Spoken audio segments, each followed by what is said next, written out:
What's up, everyone? Here with my Stratocaster with us. So this is tip of the day, guitar tip of the day. So this applies to anyone that isn't aware of this. Now, I know practicing scales is tough, right? No one wants to play a metronome and sit there practicing scales for like 30 to 60 minutes. No one wants to do that. I get it. So I thought of one way that will make this a bit easier, at least, which is finding, let's say you want to learn D Dorian, right? Which is the second mode of C major. Let's say you want to learn D Dorian. Find a backing track in D Dorian and see if the backing track has scale charts. Some backing tracks have scale charts, some don't.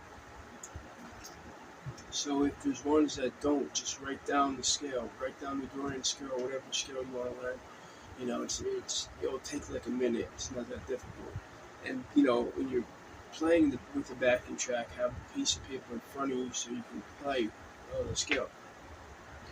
But the gist of it here is to make it a little more musical and better or easier to practice scales rather than just playing with a metronome. The backing track will allow you to stay in time, and you will have subconscious practice, whereas where you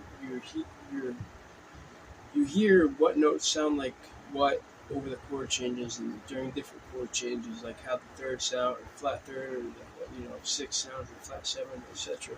How these notes sound over what chord and in the progression. This is a subconscious skill that you can actually work on by doing this. Playing, you could do it with modes. You could do major scale. You could do Dorian mode, Mixolydian mode, Aeolian or minor scale. You could do melodic minor, harmonic minor. Any of these scales you can practice. Just find the backing track for it and write down the scales. If the backing track doesn't have the scales, just write them down. It'll take like a minute. It's not that difficult. But it's one way to make practicing these scales easier, and it'll make it easier to play them, so you can eventually master them and be able to make musical statements out of these scales, because that's the goal. So that is my tip.